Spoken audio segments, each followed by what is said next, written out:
Ẹ jẹ́ kí n sáré fi hàn wá bí a ṣe lè ya àwòrán tó máa dàbí ara wa bẹ́ẹ̀ bí ò tiẹ̀ jọra wa tán realistic image.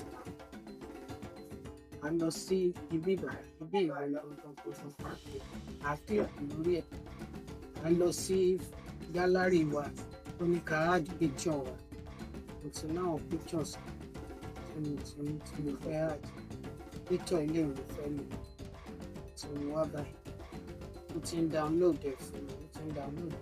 Mo ní use the exact 100% face of the uploaded image. Dress in corporate wears with deep green and deep orange colors. Mo ti fún sọ nǹkan tó fẹ́ ṣe fún mi. Ẹ má gbàgbé 100%. Kó má ṣe ojú mi. Ó jẹ́ kójú mi wà bó ṣe wà. Mo fẹ́ lo corporate picture mi láti ṣe flyer àwa fún gbogbo fún mi. Ti ń generate.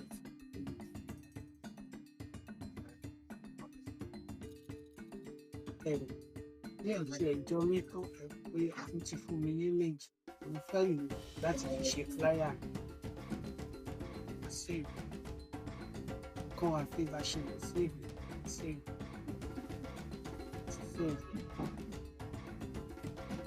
Bá jẹ́ orí fóònù wa, a sì